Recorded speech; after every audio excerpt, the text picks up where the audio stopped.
आज या कार्यक्रमासाठी आपण उपस्थित आहात। धन्यवाद। कर्तृत्व सिद्ध करण्यासाठी संघर्षमय जीवन असावं लागतं आणि मोठा माणूस होण्यासाठी मोठं मन लागतं।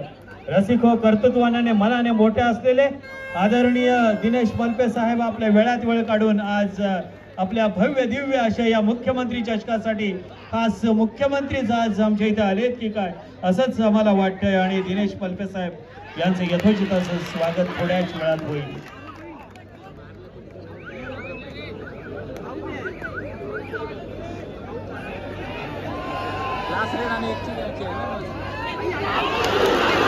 हो हो हो हो ग्राउंड नंबर 1 वर हाकार, ग्राउंड नंबर 2 वर शेवटचा आणि फायनल कॉल गावदेवी मोठेवाडा विजय शेतकरी बेनेघाट बिना विलंब चला अंतिम पुकार।